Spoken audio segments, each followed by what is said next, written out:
시청자 여러분 반갑습니다. 6월 17일 화요일 손상TV의 특집방송을 진행하겠습니다.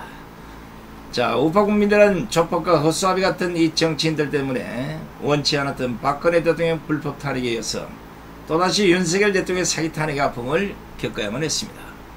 이런 정치를 그대로 두다가는 앞으로 상상도 못할 영모 쿠데타 등의 탄핵이라는 미명하에 지속적으로 행해질 가능성이 높은 나라가 됐습니다.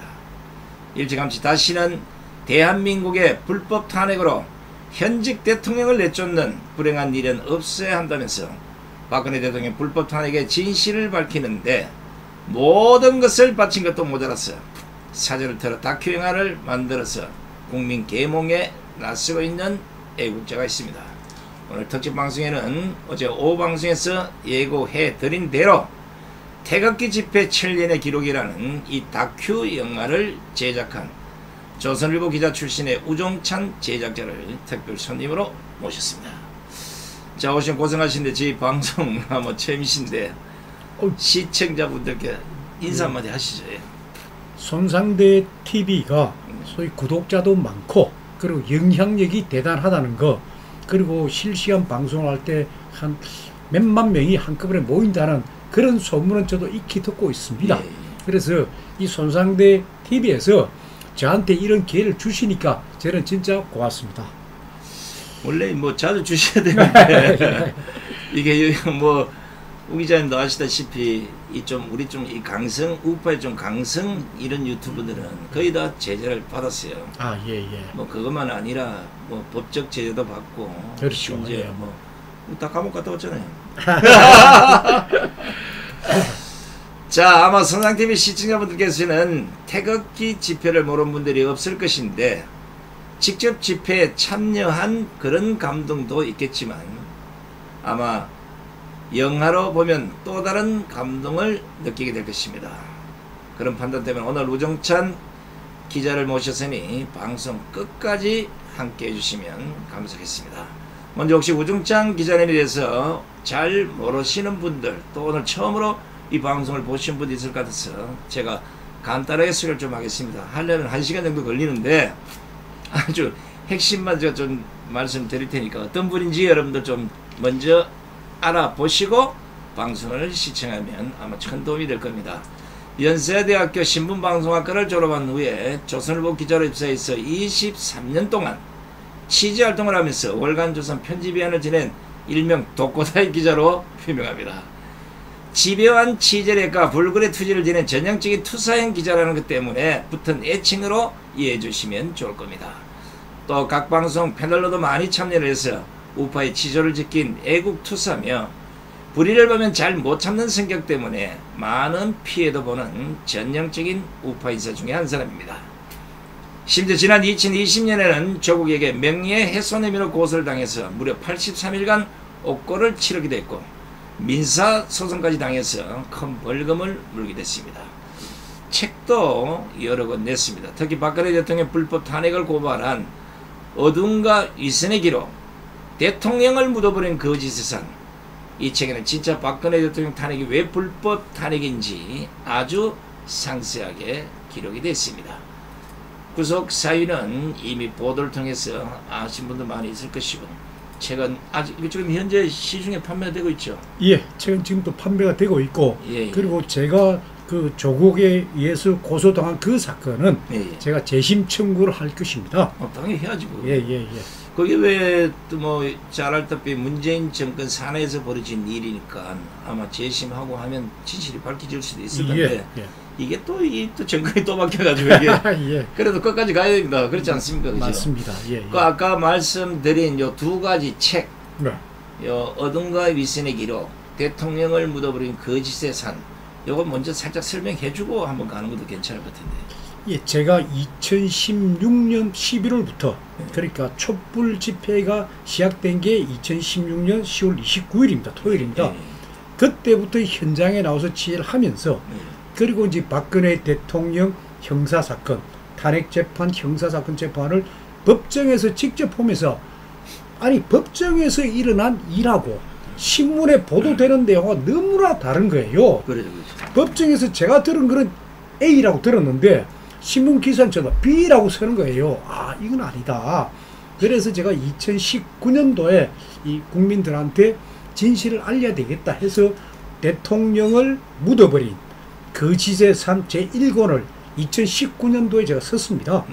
그리고 이어서 이제 2020년에는 대통령을 묻어버린 거짓의 삶 2권을 제가 썼고, 그리고 2021년에 대법원의 최종 판결이 나왔습니다. 그래서 이제 총종합해서 어둠과 위선의 기록, 박근혜 탄핵 백서란 책을 제가 쓰게 되었습니다. 그 책이 먼저 나오고, 예. 물론 이제 유튜브에서 200 몇 회인가. 그렇죠. 유튜브를 예, 제가 이제 2017년 10월부터 유튜브도 하면서 이걸 널리 알리기 위해서 이 책만 쓰면 안 되니까, 그래서 기사도 쓰고, 그리고 유튜브도 하고, 그리고 취재한 걸 모아가지고 제가 이제 책으로 내고, 그리고 뭐 3년 요 영화 나오기 전에 다큐 하나 또 영화를 했죠. 냈죠. 3년 전에 예. 2022년도에는 그 위대한 침묵이라 해가지고 예.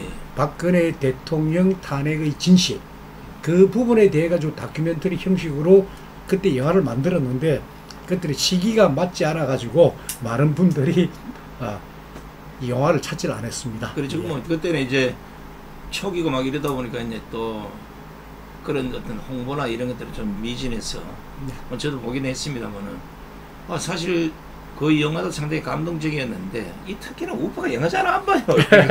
예. 그래 책도 안 읽고, 그리고 책을 안 읽으니까 영화로 바라고 그래 했는데, 아우, 영화라도 좀 봐주셔야 되는데, 왜냐면 좌파들 보세요. 선동에 얼마나 도가 트인 사람들입니까? 그러니까 우리도 이제 기록을 봐야 되고, 우리도 좋은 영화도 만들어야 됩니다. 예. 좋은 영화를 이제 만들려면 결국은 보는 이제 독자가 많아야 되고 시청자들이 많아야 되는데, 예. 영화를 관람하는 사람이 없으니까 영화를 만들어도 이게 망하기 십상이야. 그러니까 만들 수도 없는 환경이 되었는데, 이제 다행히 그래도 몇몇 영화들이 나와서 이제 선을 배우고 그래서 시장이 이제 조금씩 이제 활성화되긴 합니다. 뭐 아무리 국가 경제가 뭐 나쁘고 이렇더라도 우파 국민들이 지금까지 우리가 좌파들에게 형편없는 저주를 당하고 지금 가는 이유 중에 하나도 문화전쟁에서 지고 있기 때문에 그래요. 맞습니다. 예. 좌파들은 재미가 있든 없든 간에 거짓말이 뭐든 간에 나왔다 이러면 떼거리를 몰려갑니다. 몇백만, 뭐 예를 들어 뭐 천만도 갈 수 있는 그런 조직력을 갖고 있는데, 우파는 아니란 것 때문에. 그래서 손상TV에 우리 우종찬 기자님 왜 모셨나 이러면, 저보다 원래는 스백인데 왜 모셨나 이러면, 제가 죄송하지만 우리 지금 현재 손상TV가 한 61만쯤 됩니다. 예. 이 중에 적어도 3분의 2, 40만 이상은 이 영화를 꼭 보셔야 됩니다. 왜냐하면 거기 죄가 나와. 예. 뭐 그거보다는 아주 그 나레이션도 잘 깔았고 또 기획력도 좋았어. 뭐 예전에 어떤 그런 다큐 개념이 아니라 진짜 태극기 집회에 기성전결을 다 볼 수 있는 이런 짜임새 때문에 여러분이 한번 보시면 그 안에 야 내가 저기 있구나 하는 아마 새로운 감정을. 그리고 영상이 굉장히 좋습니다. 제가 촬영한 게 아니고 그렇죠. 태극기 집회를 찍었던 그 영상들을 제가 쭉 모은 겁니다. 그러니까 최초에 박근혜 대통령 탄핵을 반대하기 위해서, 저지하기 위해서 당기국에서 처음 태극기 집회를 시작할 때, 그때 카메라는 별로 없었지만은, 그러다 보니까 앵글은 고정돼 있지만 그래도 참 그 영상을 잘 찍었습니다. 잘 찍었어요. 네. 그래서 제가 그런 영상들을 쭉 모으니까 2시간짜리 영화로 한 300편 됩니다. 그걸 쫙 보면서 역사적 의미가 있는 거, 그리고 영상이 좋은 거, 그리고 이 캠코더나 핸드폰으로 찍은 것은 소위 풀 HD 화면이 아니라서 영화관에 들 수가 없습니다. 네. 저 같은 경우도 매주 토요일마다 제 핸드폰으로 찍었지만 그 영상들이 좋긴 좋은데 영화관에 틀라고 보니까 좀 흔들려요. 화면이 흔들리고 쓸 수 없고, 그런 화면 다 버리고 진짜 의미 있는 화면들, 그러면서 이 태극기 집회가 언제 어느 장소에서 그걸 다 밝혀놨습니다. 그러니까 이건 가짜가 아니고 진짜 그때 있었던 걸 그대로 보여주면서 어떤 의미들, 그걸 제가 다 해놨기 때문에. 지금 오늘 이 방송을 통해서 제가 이제 뭐 영상 이제 준비된 거 몇 가지 보여드릴 텐데, 여러분 아시다시피 제가 2016 첫 1회 탄기국 집회부터 사회를 봤기 때문에 예. 그 내용을 제가 어느 정도 잘 알고 있는데 예. 저는 이제 뭐 전체적인 이런 아웃라인만 알고 그리고 또 그 이후에 또 감옥을 가서 1년 넘게 있다 왔기 때문에 그렇죠. 빈고가 좀 있어요. 예. 나와서 보는 우리 우종찬 선배가 참 그 뒤에서 주도 면밀하게 취재를 해서 그 진짜 아무도 모르는 이런 기록들을 차곡차곡 챙겨왔다는데 아니 근데 그것보다 더 중요한 거는 저도 언젠가는 기록은 남겨야 된다 생각을 했지만은 네. 우리 손상대 이 사회자께서 그러니까 손상대 박사께서 먼저 몇 년 전에요 태극기 집회 7년의 기록이라는 사진전을 했어요. 그렇습니다. 그 기억나시죠? 예. 그 사진전을 제가 알고 있기 때문에 그러면 사진전은 했고 하니까 이제는 영화로 하자. 그 아이디어를 제가 손상대 박사 그 아이디어에서 얻었습니다. 예. 저하고 좀 성격이 좀 비슷해요. 이 불의를 보면 잘 못 찾는 성격인데 이제 물론 다 우리가 기자 출신이라서 그런 게 아니라 누군가는 이 진실의 역사를 남겨야 된다. 예. 또 반대로 이제 우리 우선배는 뭐 이제 거짓 산을 이거 다 두드러 깨야 된다 이제. 예. 이게 참 이제 지금은 잘 모르겠습니다만 앞으로 뭐 예를 들어 20년, 50년, 100년 이래 흘러갔을 때 2016년부터 오늘 이 시간까지 과연 그 태극기 집회 진실을 좌파들은 한 꼭지도 안 썼을 거란 말이에요. 아니 그리고 태극기 집회가 한참 벌어지고 있을 때 그때도 소위 좌파 언론들은 그렇죠. 소위 보도도 안 할 뿐더러 보도하는 게 뭐냐면 자 태극기 집회에 나오는 사람들은 털딱들이다. 그렇죠. 털리하고 나이 든 사람들이다. 서울역 노숙자다. 그리고 알바비 얻으려고 나왔다. 지금도 그런 기사가 있습니다. 있어요. 전부 거짓말. 그런 식으로 태극기 집회를 폄하한 겁니다. 그런데 이 제가 만든 이 태극기 집회 7년의 기록이라는 다큐멘터리 보시면은 전혀 그런 분이 아닙니다. 여기는 10대부터 고등학생, 대학생부터 해가지고 참 많은 분들 다 등장합니다. 그래서 저런 선동, 저런 편견을 깨야 되겠다. 그래서 제가 만든 겁니다. 자, 그러면 먼저 이제 얘기를 나눠보기 전에 이 영화를 어떻게 만들어 거기에 어떤 형태대로 전개가 될는지 속칭 맛배기를 좀 보여드리겠습니다. 예. 긴 시간 보여드릴 수는 없고 이제 영화관에 나중에 또 시사할 때나 여러분 많이 참석해 주시면 보게 될 겁니다. 짧은 영상이지만 아마 여러분들 보시면 이런 형태대로 우리의 그 감동이 젖어 있음을 알게 될 겁니다. 자, 그런데 이게 예고편인데 말이죠. 그 예고편인데 영화관에서 보게 되면 진짜 영상이 좋습니다.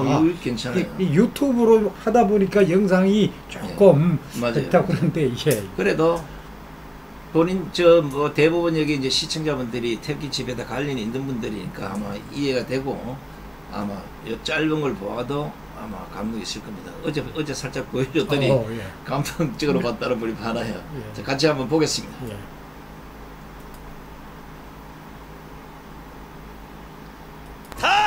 탄핵무효!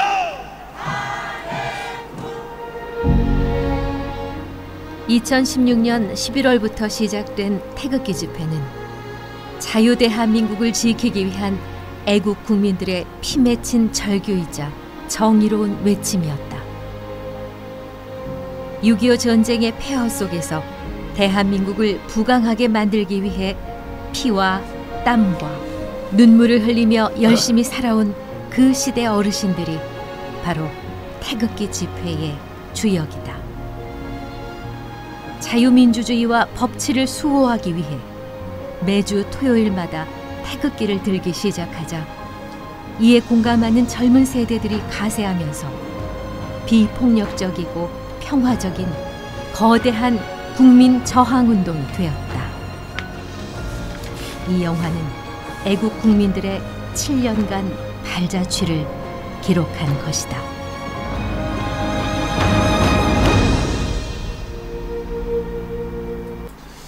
자, 뭐 짧은 영상이지만 여러분 보시면 참 저 태극기 물결이 여러분 아시다시피 어떻게 따지면 문재인 정권의 5년을 종집을 짓고 윤석열 정권이 다시 우파 정권이 탄생하는 이 아마 교도가 됐을 거라고 봅니다. 뭐 많은 사람들이 뭐 7년 동안 뭐 했나 10년 동안 뭐 했나 이런 얘기를 하는데 아닙니다. 저런 한 사람 한 사람의 태극기 된 모습이 하나로 응집이 돼서 결국은 자유대한민국을 다시 찾았지만 예. 아쉽게도 다시 또 이제 넘어가는 이런 불운을 겪게 됐습니다. 자, 먼저 우리 그 우 기자님, 뭐 사실 뭐 영화 제작자들이 만들어야 되고 영화 전문가들이 만들어야 되는데 네. 특별히 이 다큐 영화를 제작하게 된 이런 동기가 혹시 있는지요? 한번. 아니 그러니까 아까 제가 아이디어는 우리 손상대 박사님께서의 그 사진전, 사진으로 찍은 기록이 있구나. 예. 그렇다면은 영상으로 된 이 기록을 남겨야 되겠다. 예. 저는 그 딱 생각이에요. 기록을 남겨야 되겠다. 8년 전에 대한민국에서 어떤 일이 있었다. 그 한 번이 아니고 매주 토요일마다 계속해서, 그리고 전국적으로 그런 일이 있었다. 이건 하나의 기록이다. 그리고 이 다큐멘터리 영화 속에 보면은 대전 집회에서 나이 드신 한 분이 국민 교육 헌장을 낭송하는 장면이 하나 있습니다. 그러니까 저나 우리 손 박사 같은 경우는 우리는 그냥 옛날에 우리는 민족중흥의 역사적 사명을 그렇죠. 외웠지 않습니까? 네. 그런데 요즘 젊은 사람들 모르거든요. 그래, 그런 장면들도 보여주면서, 그러니까 진짜 우리 여기 태극기 집회의 주역들, 이분들이 대한민국을 사랑하고 그리고 대한민국을 지탱했고 그런 분들이구나. 이 기록은 남겨야 된다. 딱 그거예요. 기록을 남겨야 된다는 마음에서 이걸 제가 제작하게 되었습니다. 근데 뭐 사실 우리 얘기하지 않았는데 저하고는 똑같은 생각. 저도 이제 그때 예. 그 사진제를 열게 된 이유가 예. 많은 분들이 아마 카톡에 태극기 집회와 관련된 사진들을 한두 장씩은 다 갖고 그렇죠. 있을 예, 것이다. 예, 예. 이걸 전체 모아서 사진전을 열고 네. 또 그걸 기록으로 남겨야 되겠다 해서, 물론 이제 책으로는 다 남겨놨습니다. 사인집을 만들었기 때문에. 근데 이게 이제 전국을 순회하면서 많은 분들에게 보여주고 싶었는데 장소 대여나 또 이걸 운반하는 게 너무 이제 힘들고 예. 또 거기에 대한 예산이 너무나 많이 들어가서 그렇죠. 예. 결국은 서울 인사동에서 서울 행사하고 말았습니다. 물론 네. 나중에 또 기회가 되면 이제 사진, 책자, 영상, 네. 나중에는 이제 다큐가 아닌 진짜 영화를 한번 만들어 볼 필요가 있을 것 그렇죠. 같아요. 예, 예. 그러니까 제가 이 영화를 만든 거는 이거는 1차 자료다. 그러니까 이 태극기 집회가 왜 일어났고 왜 좋은 결과가 없었고, 그리고 진짜 여기서 어떤 임팩트, 강한 충격을 줄 수 있는 뭔가를 한번 누군가 만들어라. 그래, 제가 만든 이 다큐 영화는 하나의 기초 자료에 불과하니까 젊은 우파 영화 감독들이 이걸 기초로 해가지고 진짜 많은 영화를 만들 수가 있거든요. 예. 그런 역할을 하려고 제가 만든 겁니다. 방금 제가 뭐 무시해서 얘기한 게 예. 아니라 영화 전문 제작자가 아니다 보니까 제작 과정에 상당히 뭐 어려움도 있었을 것이고 또 에피소드 있을 것이고 또 만들고자 하는 그런 스토리가 잘 뭐 전개됐으면 좋을 텐데 뭐 프로들처럼 매끄럽지 않더라도 예. 방금 말씀드린 대로 이후에 누군가는 네. 진짜 영화다운 영화를 만드는 그 밑바탕이 됐으면 예. 이제 좋겠다는 생각하시는데, 혹시나 그 제작 과정에 있었던 일, 또 이 스토리가 어떻게 전개돼서 7년을 마무리하는지 이걸 좀 설명을 간단히 좀 해주시죠. 예. 그래서 제가 일단은 아까 말씀드린 2시간짜리 영화 300편을 보면서 네. 일단은 3시간으로 압축을 했습니다. 그러니까 저는 이제 이 영상 편집 전문가가 아니니까 예. 저는 편집 구성안이라 해가지고 네. 글로 썼죠. 자, 요 영상에서는 15분부터 17분까지 2분을 잘라와라. 그리고 요 영상에서는 1분부터 3분까지 2분을 잘라와라. 쭉쭉쭉쭉 제가 지시를 한 거예요. 힘든 일이네. 쭉 보면서 네. 그 지시를 하면은 그 이제 영상 편집 하는 젊은 친구들한테 제가 이제 그걸 맡겼죠. 돈을 주고. 그래가 3시간으로 일단 압축을 내가 한번 보고 그걸 다시 이제 100분으로 다시 압축을 했습니다. 거의 한 반을 잘라버린 거죠. 그리고 그래. 압축을 하고 그리고 난 뒤에 이제는 전문가한테 가야 되니까 그래. 그래서 디지털 미디어 시티 상암동에 가면은 그게 옛날에 소위 충무로입니다. 네. 젊은 영화인들이 거기 있거든요. 그런데 대부분이 소위 좌파들입니다. 왜? 좌파들만 영화를 만들었으니까. 문학계가 다 거의 잡혀요. 그리고 아니 좌파들이 좌파 영화만 만들었으니까 우파를 못 키운 거예요. 네. 우파가 영화를 만들어줘야 이 감독들도 뭔가 우파 영화를 하죠. 그래서 이제 40대 감독 중에 몇 사람이 촛불이지만은 태극기에 동조하는 그런 사람들이에요. 그래서 이제 그 사람들하고 다 같이 이 작업을 하자. 그러면 소위 제가 이제 그 영상들 이게 짜집기나 해놨는데 연결해야 될 거 아닙니까? 그렇죠. 연결해야 되고 또 그 다음에 집회 현장을 쭉 모아놨는데 여기 현장에서 소리가 이렇게 팍 커졌다가 이 현장 소리가 작아졌다가 이게 다 다르단 말입니다. 그걸 또 조절해 줘야 되거든요. 그렇죠. 그럼 그게 또 믹싱입니다. 젊은 사람들. 아유. 그러니까 그런 작업들 다 하고 그 다음에 중요한 게 나레이션이에요. 그렇죠. 다큐멘터리는 나레이션이 중요하니까 제가 처음에 나레이션 한 20개 정도 해가지고 막 아이고 이 정도면 됐다. 그래 했는데 아니에요. 나레이션 더 있어야 된다. 그래가 60개가 들어갑니다. 나레이션이 더 들어가고 그리고 나레이션은 영상 제작이 거의 끝났을 무렵에 나레이션 써가지고 그걸 영상을 보면서 했는데 이제 나레이션을 이익선 씨가 했습니다. 기상캐스트 했던 어제 잘 알지. 그렇죠. 그럼 또 우리 우파 아닙니까? 그렇지. 예. 그러니까 그분이 이제 나레이션 할 때 한 60개 되는 나레이션 중에서 어떤 부분은 목소리에 힘을 줘야 되고 어떤 부분은 조금 천천히 그렇죠. 해야 되고 이런 게 있다 보니까 한 대사를 갖다 놓고 본인이 3번씩 하고 그랬습니다. 오케이 하기 전까지는 안 되니까 딱 들어보고 아니다 다시. 그래가 그걸 다 잡으면서 그러니까 나레이션 녹화만 하는데도 1시간 한 반쯤 걸렸습니다.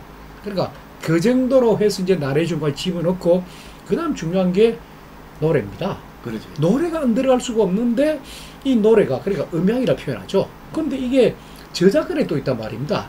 이 저작권을 신경을 써야 되고 그리고 또 2017년 3월 10일이 박근혜 대통령 탄핵된 날 그러니까 헌법재판소가 이제 탄핵 결정한 그날 그렇죠. 그러면 그 헌법재판소 그 뒤에 북한산 배경으로 좋은데 음악이 있어야 된단 말입니다. 그러니까 좋은 음악을 골랐어요. 골라가 넣어보니까 참 좋은데 사용료가 엄청나게 비쌉니다. 이 저작권 문제 걸려. 그렇죠. 그게 다 걸리니까 그래서 막 그런 것도 다 버리고 그래서 이제 일단 소리하고 일단 영화관에서는 영상하고 소리 아닙니까? 그렇죠. 거기에 이제 초점을 맞춰가지고 최대한 뭐 만든 겁니다. 그리고 제가 이제 신문방송학과를 졸업을 했고 그 다음에 월간 조선 기자를 한 10년을 하다 보니까 월간 조선 기자는 기본적으로 200자 원고지 100장 내지 200장을 쓰는 기자예요. 그렇죠. 그러면은 기승전결 어떻게 기사를 써야 된다. 기사가 재밌어야 되지 않습니까? 재밌어야 독자들이 볼 거니까. 그래 그때 이미 이제 PD의 역할 그 개념을 제가 알고 있었고 영화는 이렇게 해야 되는구나 하는 거 기본 생각을 제가 조금 갖고 있었기 때문에 그래서 막 할 사람이 없으니까. 맞아요. 그러니까 우파에서 누군가를 이 태극기 집회를 기록으로 남겨야 되는데 할 사람이 없으니까 전부 다 뭐 제작비 우쪽 하는데 제가 이제 3년 전에 위대한 침묵도 만들고 하다 보니까 이 영화계 풍토를 제가 좀 알았습니다. 큰 돈 안 듭니다. 제가 해보니까 충분히 할 수 있으니까 우파들도 그래서 아이고 해보자 했는데 제일 불편한 게 이제 제가 안경을 거의 한 40년을 꼈는데 백내장 수술을 하면서 이제 안경을 벗었습니다. 그렇습니까? 다 하면서 벗었는데 3년 전에 그 위대한 침묵 그것 만들면서 그것도 거의 한 6개월을 그때는 강서 마곡지구에서 작업을 했었거든요. 그래서 이번에는 디지털 미디어 시대 상암동에서 작업하는데 기본 작업이 형광등 불 끄고 거기서 이제 작업하니까 와 시력이 굉장히 안 좋아져. 그래도 막 안경을 안 끼고 그래 뭐 있습니다. 그래서 어쨌거나 이제 완성을 했고 이 작품에 대해서 영상물 등급위원회에서 12살 이상 다 봐도 된다. 그리고 영화관 3군데 CGV, 롯데시네마, 메가박스 이쪽에서도 자기를 열어주겠다 해가지고 거의 한 45군데의 영화관을 상영관을 열어주니까 저는 고맙죠. 다큐멘터리는 그렇게 안 열어주거든요. 영화관에서. 그래서 이까지 왔고 이제 내일 모레 6월 19일 목요일 날 목요일부터 이제 전국 동시 개봉을 합니다. 자, 먼저 19일 날 이제 전국 상영관 공개되는 게 제가 왜냐하면 꼭 이제 이런 거 얘기하면 영화는 하는데 어디 산지 모른다 뭐 이런 그렇죠. 분들이 있어요. 자, 1차로 상임관을 제가 좀 불러드릴 테니까 각 지역별로 지역에 해당되신 분들은 좀 기록을 하셨다가 꼭 한번 가보시기 바랍니다. 우리 CGV는 서울 강변구로 피카디리 1958, 그리고 경기 인천은 기흥 동탄 동탄역, 동탄 호수공원, 야탑, 이천 하남 미사, 강주 전남은 강주 용봉 서전주 전주 에코시티, 부산 울산 경남은 서면 삼정타워, 동래 대연 거제, 대구 경북은 대구 수성, 대구 월성, 대구 한일, 대전 세종은 충북, 이게 어디죠? 혁신. 예, 혁신. 예, 예. 혁신도시. 그리고 강원도는 춘천과 동해. 롯데 시네마 상영관은 서울은 도곡 경동포, 경기 인천은 부평 역사와 강명사거리, 강원은 동해, 대구 경북은 유라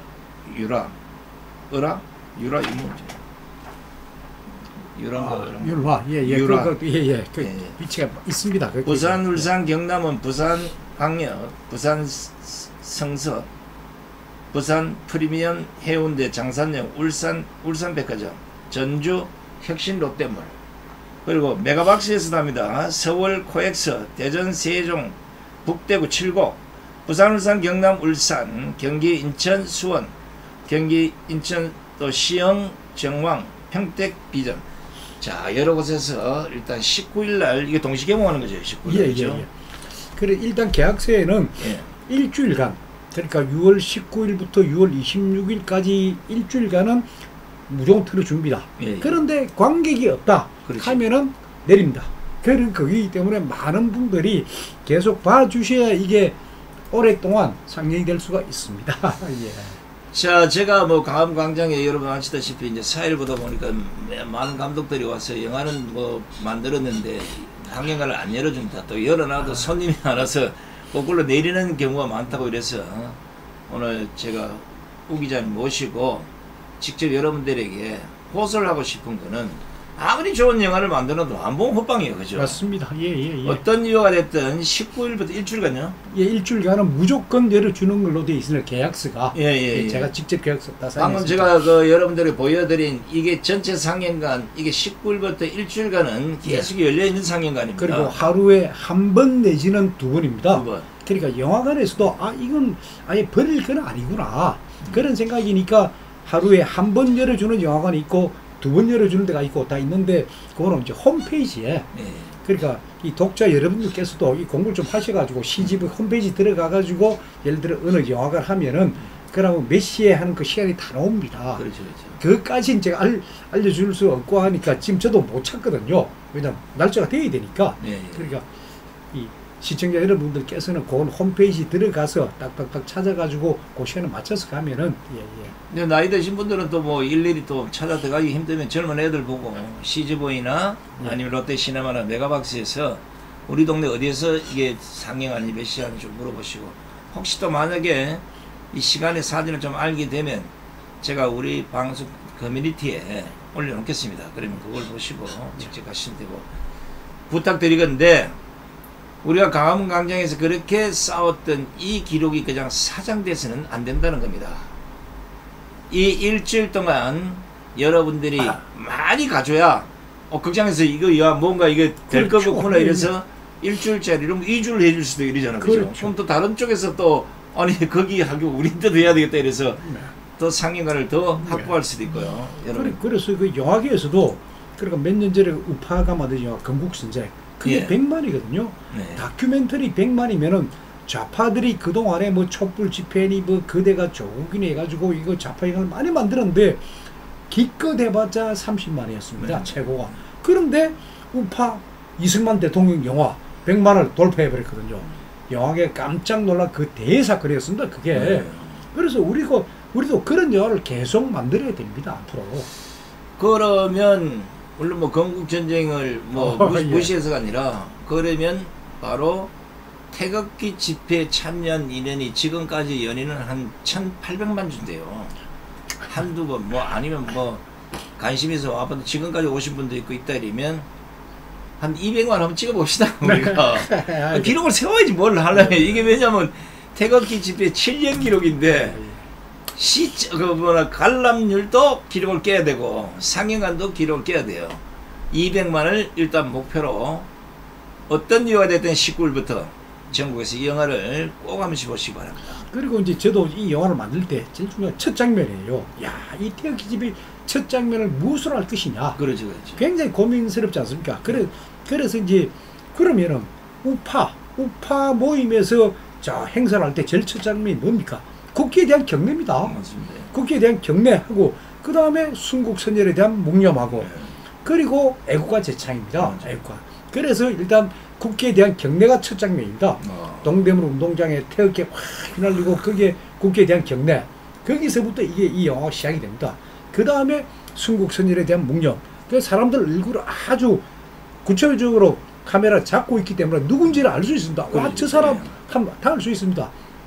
그러다 영화가 쭉 하면서 제일 끝에 이제 끝날 때 되면은 이제 누가 만들었고 뭐 그렇지. 이게 쭉 나왔는데 그 뒤에 뭐를 제가 집어넣느냐 애국가 4절까지 틀었습니다. 애국가 1절부터 4절까지 그렇지. 4절까지 하면서 태극기 집회를 왼쪽에 보여주고 오른쪽에는 태극기 집회 참가분들 이름을 넣었습니다. 그래서 각 단체에다가 제가 명단을 달라 했습니다. 그리고 우리 공화당 같은 경우도 우리 공화당에다가 명단을 달라 그렇죠. 꼭 넣어라. 그리고 예를 들어 가지고 국본에도 그 명단을 달라고 또 나라 지킴이 고교연합도 마찬가지고 제가 명단을 달라 해가 명단을 쭉 넣었습니다. 네. 그래서 그 명단이 많다 보니까 애국가가 4절까지 나옵니다. 그리고 애국가를 부르면 4절까지 불러야 애국가지. 그렇지, 맞아요. 자, 촛불하고 태극기하고 차이가 뭡니까? 촛불은 노는 시간이 밤 7시입니다. 어둠이 시작될 때 놓고 태극기는 낮부터 하는 거고 그래. 촛불은 애국가 안 부릅니다. 안 부르요. 예. 근데 우리는 애국가 다 부르고 하는 그런 영화예요, 이 영화가. 그래서 제 나름대로 제일 앞에 국기에 대한 경례, 제일 끝에는 애국가 제창. 나름대로 배열한다고 했는데 모르겠습니다. 전문가 볼 때는 아이고. 아니, 감동적인 것 같아요. 우리가 사실 이제 광장에서 국기에 대한 경례하고 애국가 부르고 막 이랬던 것이 물론 학창시절 불렀던 거는 뭐 의무적으로 했다는 이런 것도 있지만 이 광장에서 여러 사람 모여서 해보면요 이 참 감동적이에요. 가슴이 울렁울렁합니다. 한번 그렇죠. 해보시면 좌파들도 한번 나와서 한번 해보라고. 그러면 그 좌파짓 안 해요. 제가 이번 대선 때 지방을 다니면서 그 민주당이나 좌파 정당들 유세에서 절대 국민을 안 하더라고요. 심지어 국민임도 안 하려고 그래요. 할 수 없이 우리는 끝까지 했는데 뭐라고 얘기를 했나 이러면 왜 애국가를 불러야 되고 왜 국기에 대한 경례를 해야 되고 묵념을 해야 되느냐. 태극기를 보고 애국심을 고취시키고 애국가를 부르면서 국가관을 확립하고 묵념을 함으로써 대한민국에서 희생하신 분들에 대한 고마움을 상기시키자. 뭐 이런 식으로 했는데 이게 태극기 집회에 오롯이 맞습니다. 예. 자, 2016년 10월 29일 날 좌파들이 촛불 집회를 하면서 촛불을 들고 나왔습니다. 그것도 밤 7시부터 광화문 광장에. 자, 거기에 대항해서 우파가 할 수 있는 게 뭘까? 태극기예요. 다 태극기를 들은 거예요. 그럼 이 태극기는 1919년 3.1 운동 때 태극기가 등장을 하고 딱 100년 만에 다시 등장한 겁니다. 이 태극기라는 게. 그리고 제가 이 영화를 딱 만들고 난 뒤에 물론 제 개인적인 뭐 이런 평가나 이런 걸로 쭉 만들었는데 남의 시선을 의식을 해야 되니까 20대부터 80대까지 그래 제가 아는 전화번호들 그쪽으로 내가 전화를 내가 그분들한테 제가 만든 영상 그러니까 완전한 영상도 있고 만드는 과정의 영상도 있었습니다. 그걸 보내줬습니다. 이메일로 첨부 파일로 보내주고 그 느낌을 제가 쭉 들었습니다.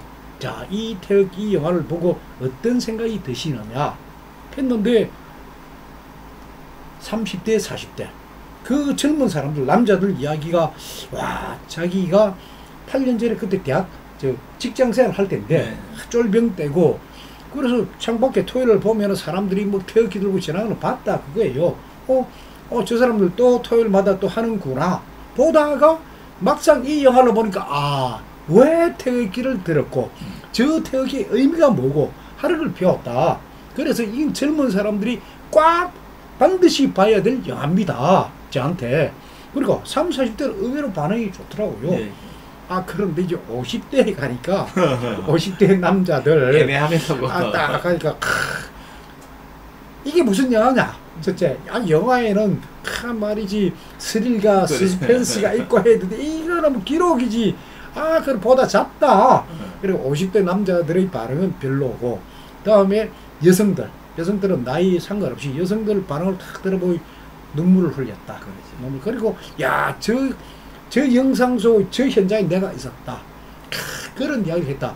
그리고 여성분들은 거의 다 아마 한 번만 본 게 아니고 3번을 봤대요. 3번을 가만히 보인 노래 소리도 들리고 이제 이해도 되고 그걸 울었다는 거고, 60대에서 70대 남자분들 이야기는 아니 우 기자 왜 우리 단체 모습 안 나오느냐. 그렇지. 아니 우리도 태극기 들고 토요일마다 했는데. 그래 제가 말씀드렸습니다. 꽤 하신 거 저도 찍었습니다.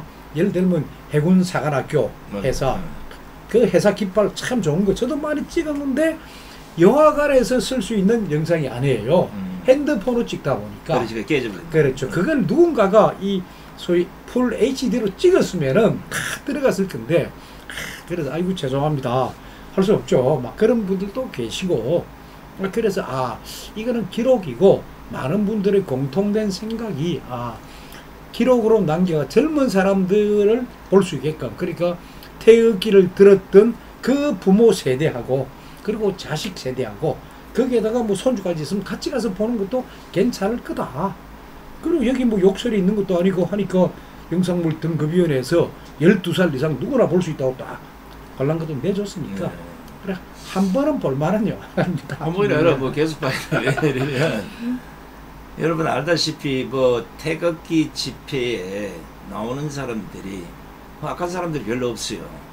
첫째는 누가 얘기하지 않아도 자유 대한민국을 사랑하는 애국심이 있다는 것 때문에 자발적으로 태극기 들고 나오는 겁니다. 이걸 뭐 좌파 언론에서 뭐 돈 받고 나왔다니 뭐 어쩌고저쩌고 이 순 거짓말을 했는데, 이게 거짓말이라는 것을 지금 우리 기자님이 그걸 기록으로 다 남기고 있는 겁니다. 그리고 이 태극기 집회가 절대 비폭력입니다. 폭력도 안 쓰고 한 번도 해본 적 없어요. 노래 부르고 행진하고 태극기 흔들고 다 그겁니다. 거기에 기독교가 있고 불교가 있고 그것도 다 제가 이어놨습니다. 그리고 시청 앞에 애국 텐트 그때 국민을 설치했던 거 그런 장면들 이렇게 장면들도 제가 이 영화 속에 다 집어넣어놨습니다. 영화를 여기서 뭐 풀로 한번 다 보여드리면 좋은데 안 보여올까봐 그 중간에 이제 뭐 저작권 문제들이 있어서 이제 노래를 아마 선별하는데도 많이 애를 먹었을 거라고 보고, 오늘 우리가 함께 현장에서 같이 불렀던 뭐 군가가 됐든 뭐가 됐든 간에 아마 여기에 자신의 얼굴이 나올 수도 있어요. 직접 한번 보시고 그날을 한번 푹 가슴속에 적셔 보시기 바랍니다. 자, 함께 같이 노래를 한번 불러보겠습니다.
언젠가는 꽃을 잇다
있게 영원한 빛을 자손 할아버지 할머니 묻지 이 땅을 우리도 언젠가는 묻힐 이 땅을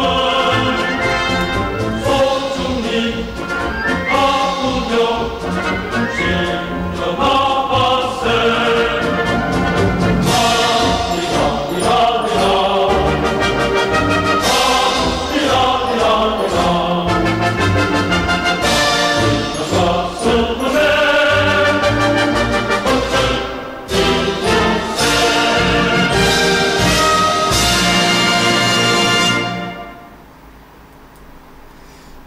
이게 지금 저도 지금 자세히 보니까 그 그리운 얼굴들도 많이 나오고 또 눈에 익었던 현수막 피켓 그 장소 또 아마 이 방송을 보신 분들이 저기 내가 있네 저거 그때 그 사람인데 아마 이런 분들도 있을 겁니다. 아마 좀 안타까운 것은 세월이 좀 지나서 아마 작고하신 분들도 계실 텐데 그 가족들이라도 직접 한번 보고 작고하신 분의 이제 그 희생이 오늘날 그래도 이나마 나라를 지켜왔다는 거.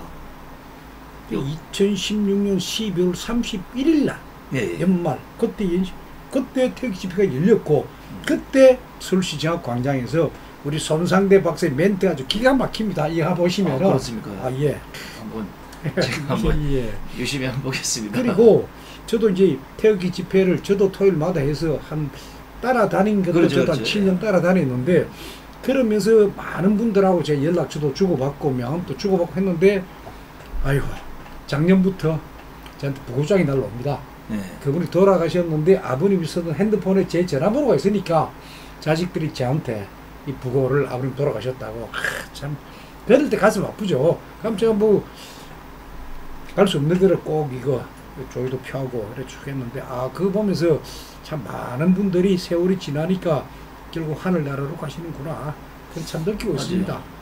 사실 그분들이 아무런 뭐 국가적 혜택을 받지 않아도 나라가 위기에 빠졌을 때 그 나라를 구하겠다는 그 신념 하나 맨몸으로 태극기만 들고 뭐 성조기 들고 이렇게 나왔던 거 아닙니까 전부 다.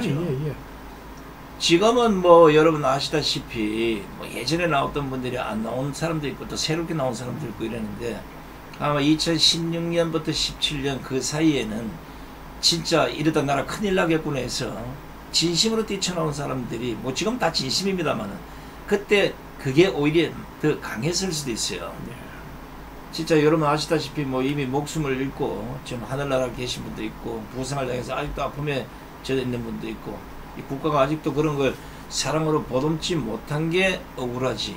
그렇죠. 그때 태극기 집회 열렸을 때는 미국에서 오신 교포들도 계셨고 많았습니다. 그때. 그리고 독일에서 오신 그러니까 독일로 간호사로 가셨던 분인데 그리고 독일에서 생활하고 계시는 분들인데 그분들이 대한민국이 위기에 처했다니까 그 비행기 타고 오신 거예요. 그리고 그 중에 일부는 태극기 집회 단상에 올라서 연설을 하셨습니다. 맞습니다. 그 장면도 있습니다. 이 영화 속에. 지금 뭐 제가 지금 보여드린 거는 영화에 뭐 한 100분의 1 정도밖에 안 되는 그 한 부분만 여러분들 보여드리지만 막상 아마 극장에 찾아가셔서 직접 보시게 되면 아마 눈물도 많이 날 겁니다. 여러분 꼭 극장 가실 때 꼭 수건 갖고 가세요. 이게 왜냐하면 별거 아닌데 이 우파 영화를 잘 안 보다가 한 번씩 보면 이 감동이 북받쳐가지고 이 자연적으로 울게 되더라고요. 왜냐하면 내가 그때는 잘 몰랐는데 직접 되돌아서 진짜 감동적으로 다시 그 영상 안에 젖어들다 보니까 이 눈물이 나더라고요. 꼭 여러분 꼭 진짜 다른 건 뭐 다른 것도 봐야 되겠지만 이 영화만큼은 19일부터 일주일 동안 어느 극장이든지 찾아가서 꼭 보시고 안 되면 토요일날 서울로 올라오세요. 내가 극장에 다 모시고 갈 테니까. 지방에 말이 겨우 이 상영관이 열려져 있습니다. 그렇지. 지방에. 아까 뭐 이거 다시 한번 제가 하겠습니다만은 여러분들이 꼭 이 영화 꼭 봐주시기 바랍니다. 자, 우리 우동찬 기자님이 박근혜 불법 탄핵에 대해서 뭐 다양한 이제 연구를 한 사람들 많아요. 뭐 이게 법적으로도 이 문제가 있다 그래서 뭐 법조 세미나도 열어보고 별걸 다 했는데 사실은 또 앞장선 사람들이 뭐 이런 역할을 많이 한다고 보는데 우리는 그때는 이제 우 기자님 뒤에서 이런 역할을 하고 있는지를 몰랐어. 예. 그렇지만 마음속에는 언젠가는 이걸 꼭 기록으로 남겨서 네. 후대에 이게 바로 그날의 진실이었다는 걸 알려주고 싶은 생각이 많았는데 감옥 갔다 오니까 우리 우 기자님이 어머나 그걸 다 유튜브를 하고 있고 책도 만들고 막 이러게 야 내가 너무 감동받아가지고 개인적으로 상당히 존경합니다. 물론 뭐 알기는 오래전부터 알았지만 예. 전혀 이런 데 나와서 이런 일을 하리라 생각을 안 했는데 그걸 했기 때문에 그게 이제 결론은 이제 불의를 보고 못 참는 이 성격 때문에 그런데 박근혜 대통령이 이 불법 탄핵 그동안 수많은 자료를 취합해오고 또 우리 또 유튜브로 네. 책으로 다큐로 뭐 앞으로는 뭐 모르겠습니다만은 제가 이제 본격적으로 이제 사람들 좀 꼬셔가지고 영화를 한번 만들어 보내야 되겠어요. 극영화, 극영화 배우를 동원해가지고 극영화. 예. 그렇죠. 예. 뭐 인기 있는 그 좀 이래 중량 있는 배우들을 해서 예. 한번 해보는데 건국전에 임동진 그 목사님도 한번 얘기를 한번 해봐야 되겠네. 자 이게 무슨 뭐 애국하는 일에 내가 거기 출연해서 돈 받고 가겠다 이 개념이 아니고 진짜 진심으로 지시를 남기고 싶으면 좀 참여해 주시고요. 앞으로 뭐 이제 이 다큐리가 한 번으로 끝낼 겁니까 아니면 또 아니요 뭐 계속 해야 되는데 해야 되죠. 자 일단 제일 중요한 게 자 박근혜 대통령 탄핵 그 이제 불법 탄핵이 아니냐 하는 부분에 대해 가지고 이 영화 속에도 나와 있지만은 2017년 3월 10일 날 헌법재판소가 박근혜 대통령은 이런 이유로 탄핵한다 라고 탄핵 결정문을 썼습니다. 89페이지짜리. 그럼 그 89페이지짜리에 그럼 탄핵을 하는 이유가 뭐냐? 국민의 사유재산권을 침해했다는 거예요. 그렇죠. 미르재단, 케이스보재단 그거 만들어가지고 기업체로 이건 돈 내라 해가지고 그래서 국민의 사유재산을 침해했으니까 탄핵이다. 다음에 공무상 비밀을 누설했다. 그 대통령 연설문 말이야.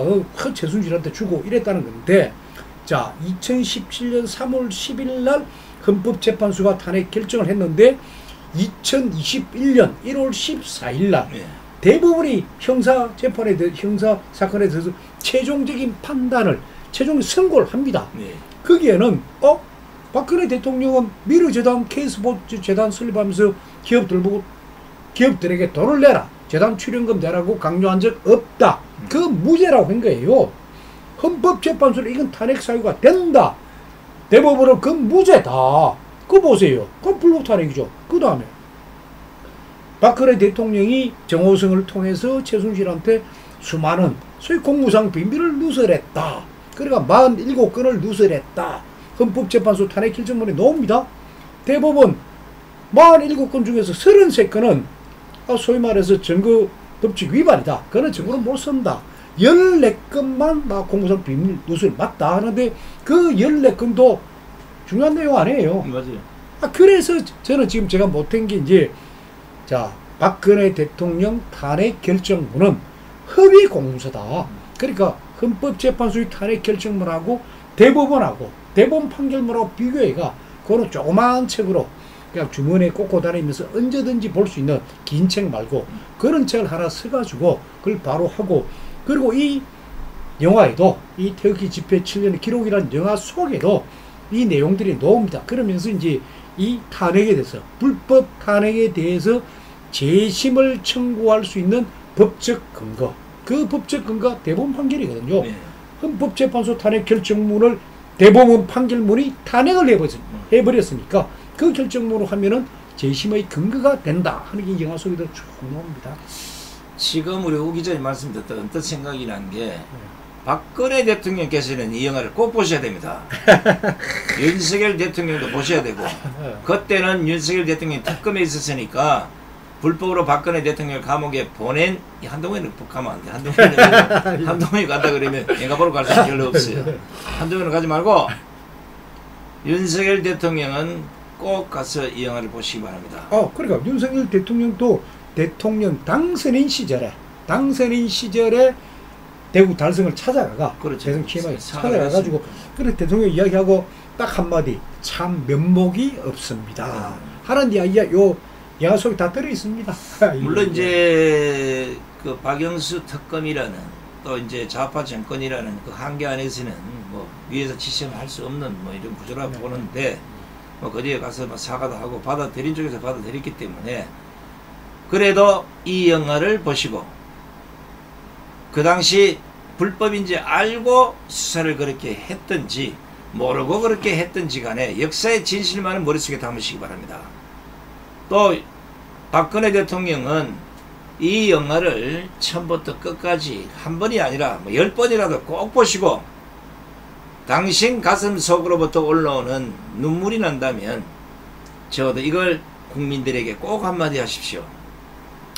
박근혜 대통령의 옳고 그름을 떠나서 대한민국의 근대 역사를 나를 희생물로 삼아서 이렇게 개판을 만들었다. 이게 오늘날까지 이어지고 있는 원흉이다. 뭐 이런 것들 국민들에게 좀 메시지를 남겨주시면 훨씬 좋을 거라고. 그리고 대구에 CGV하고 롯데시네마 전부 다 대구에 한 7군데 여부를 개봉을 했으니까 그러니까 달성에서 멀리 가지 마시고 대구 시내에 나와서 한번 그냥 뭐 조용히 한번 이 영화를 있네요. CGV 대구가 예, 예.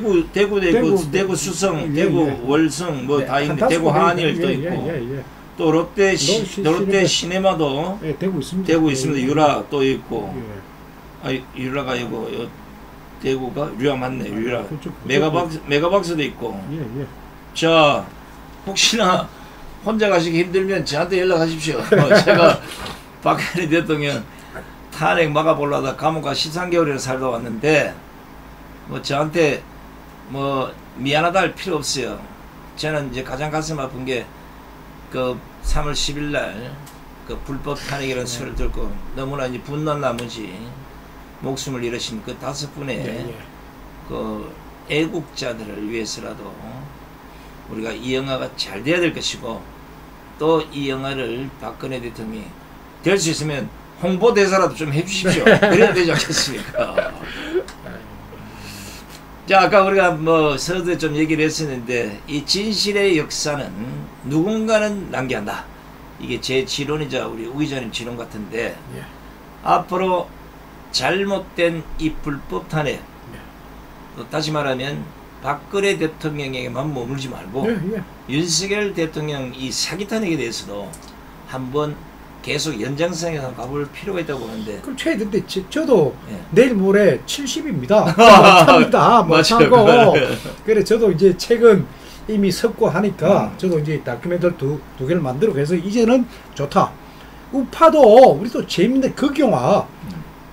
예를 들어 가지고 우리는 사실에 근거한 극영화 그리고 재밌는 거 진짜 대한민국 국민들의 긍지 자긍심을 세워줄 수 있는 영화. 그래서 지금 제가 기획을 하고 지금 취재를 하고 있는 게 뭐냐면 8.18 도끼 만행 사건입니다.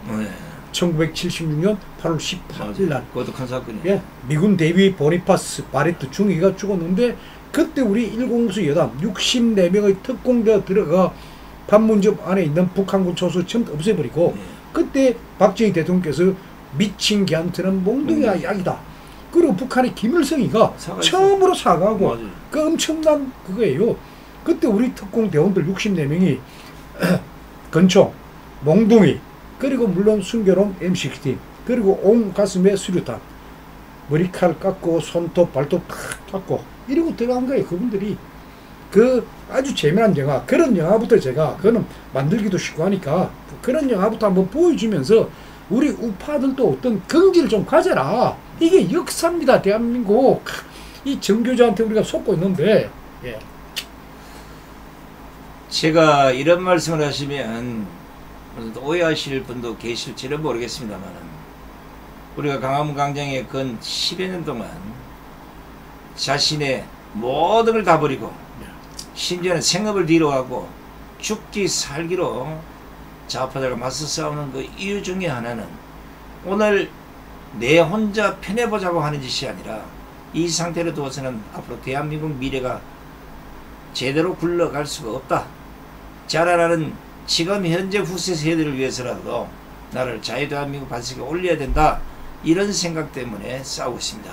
자, 그렇다면 자유대한민국을 사랑하시는 애국 우파들 중에 방금 우리 우종찬 기자님의 이 진심을 받아들이신다면 제가 큰 돈은 바라지 않기로 여러분들이 진짜 가치 기록으로 남기고 싶어 할 그런 생각이 있다면 좀 투자도 해주시고 같이 한번 영화를 좀 만들어서 진짜 한 100년 후에 제가 보기에는 전 세계 어느 혁명 역사도 이래 긴 시간 많은 사람들이 일어나서 태극기와 성조기를 흔드는 예는 앞으로도 없을 거라고 저는 봅니다. 영원히 전 세계 유일한 기록으로 남을 수 있는 것이 이 기록이라는 거. 여기에 좀 재벌들도 또 가진 모든 분들도 관심을 좀 가져주십시오. 님 혼자 뭐 먹고 살라고 한 게 국산 그릇밖에 못 먹어요.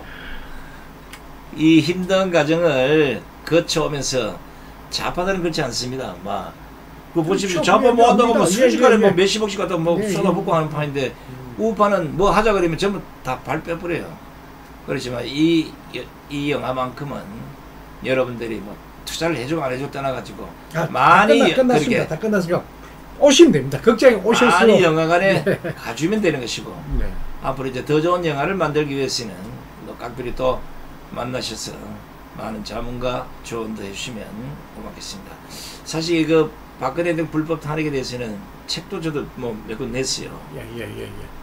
거기도 뭐 장문의 그 이제 소송 기록들도 뭐가 참 저도 이거 감옥 가다 저 보시면 저 전보다 옛날 소송 기록 그때 다 갖고 있습니다. 왜냐면 이거 이 안에도 검찰과 경찰과 법원이 그때 우파를 때려잡기 위해서 뭐 어떻게 했는지 이게 소상 기록 다 가 있습니다. 제가 그래서 제가 나중에 기회 되면 이것도 영화의 소재로 가능할 것 같아서 그렇죠. 자 이제 시간이 이제 1시간쯤 됐는데 마지막으로 이제 박근혜 대통령 불법 탄핵 때나 윤석열 대통령 이 사기 탄핵 때나 항상 언론이 문제였습니다. 우리 우정재 선배는 조선일보 기자 출신인데 제가 강원 강경에서 후배 이놈들하고 뭐 욕도 막 하고 이러는데 후배 기자들에게 이 역사를 보는 눈 그리고 역사를 기록으로 남겨야 될 기자의 직분에 있다 그러면 이런 것들은 하지 말고 이런 것들 좀 해야 되지 않겠냐. 아니 저번에도 한마디 해야 돼요. 후배들 말은 안 따라오겠지만 한 말씀 해주십시오. 사실 제가 조선일보 근무할 때 그때 조선일보 기자 취재 원칙이라는 게 있습니다. 기자는 자기 의사하고 자기 생각하고 반하는 기사는 안 쓴다. 그러니까 저거는 내가 못 쓴다. 저 기사는 사실가 아니다. 하면 안 쓸 수 있습니다. 그리고 그때는 기사 속에는 사람 이름이 반드시 있습니다. 이름이. 그리고 얼굴 사진도 있습니다. 사실대로 딱 쓰는데 요즘 보십시오. A씨, B씨, A 회장, B 회장이에요. 수수께끼예요. 그게 무슨 기사예요? 그런 기사를 아예 쓰질 마세요. 기자들이 또 쓰질 말고 그럼 뭐 수수께끼 기사 쓸 바에야 독자만 헷갈리고 그래서 제가 볼 때 기자 어느 세계든 천적이라는 게 있거든요. 천적이라는 게 있는데 기자의 천적은 기자입니다. 그러니까 따져보면 2016년부터 제가 법정에서 취재한 그 사실공개하고 언론에 보도된 그 사실공개가 180도 다를 때 제가 이 기자들 뭐하고 있느냐. 너 현장에 있었던 기자들이 뭐하고 있느냐 깼는데 후배 기자들이 2016년도부터 이 후배 기자들이 잘못된 것을 선배 기자인 제가 바로 잡으려고 바로 잡기 위해서 제가 막 책 쓰고 이랬는데 아이고 후배 기자는 또 본인 의사하고 맞지 않는 기사는 쓰지 마시고 맞는 기사만 쓰기를 저는 막 부탁하고 싶습니다. 맞아요. 뭐 이제 우리 이제 우종찬 기자님은 이제 조선일보에서 이제 뭐 저는 이제 지방일간지에서 뭐 이제 비슷한 환경은 아니지만 저 지금과 똑같은 얘기를 하고 있습니다. 오늘 너가 한 줄, 두 줄 글을 쓰고 한마디, 두마디 방송에 하고 있는 이 역사의 기록이 훗날 너 손자가 이걸 봤을 때 우리 할아버지가 전부 거짓말로 썼구나, 거짓말로 방송을 했구나 하는 이런 역사의 기록물이 된다는 걸 꼭 기억하셔야 됩니다. 안 되면 때려치우세요. 거기 앉아서 물 먹고 포도청이라고. 요즘 기자들은 안 뛰다는 것 같아. 내가 아무리 봐도 전부 다 SNS나 남이 쓴 기사 그를 그냥 좀 어린지 해가지고 모방인데 그러면서 저 기사 쓴 걸 내가 뺏겼기 때문에 나는 안 걸린다 하는데 똑같이 천만 걸리죠. 나와요. 천만이죠. 천만의 말씀. 그리고 또 하나가 지금 이제 우리 손 박사님은 전부 다 출력, 그러니까 수사 기록들을 다 출력해서 저를 갖고 계시는데 요즘 시대는 PDF 시대입니다. 네. 법원의 모든 서류들도 지금 PDF입니다. 네. 그러니까 USB 하나만 들고 다 복사할 수 있거든요. 예. 그걸로 다 하시면 되고. 그리고 박근혜 대통령께서도 서울 구치소에 계실 때 매 사건 본인께서는 그런 1심만 하다 중간에 딱 거부하셨죠. 네. 왜? 추가 구속영장이 발부가 되니까 이건 아니다. 그래서 재판 거부를 하셨는데 그러면서도 대법원에다가 내 기록을 그대로 복사해 주세요. 그럼 1심부터 대법원까지 엄청난 기록입니다. 한 그렇죠. A4 용지로 한 20만 페이지. 거의 제가 알기로 그때 복사 비용이 1,000만 원 넘어간 걸로 압니다. 그래서 USB 하나고 그래서 받아가 서울구치소에 보내준 거 대통령께서 갖고 계십니다. 대통령께서 기록 갖고 계시거든요. 그렇죠. 언젠가는 대통령께서 그러니까 지금까지 쓰신 책이나 이런 거는 조금 국민들 마음하고 좀 다르지만 이제 그 기록을 보면서 본인 사건을 본인께서 직접 하셔가지고 그렇죠. 한번 아직 젊으시니까 뭔가 하지 않으시겠냐 저는 뭐 그렇게 보고 있습니다.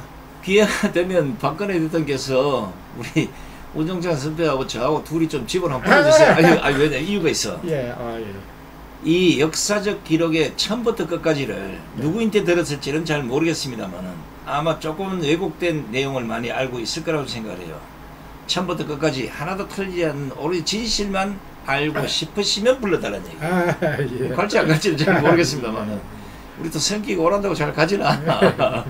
하여간 여러분들이 앞으로 이제 각 신문이나 물론 방송 유튜브를 통해서 또 아니면 또 이제 그 속칭 이제 홍보지 뭐 여러분 찌라시라고 하는데 이런데 아마 이 영화 이걸 많이 보게 될 텐데 우리가 사전에 만들어 놓은 포스터가 있는데 이런 포스터를 보시면 이것이 바로 6월 19일 전국극장 대개봉하는 태극기 집회 7년의 기록입니다.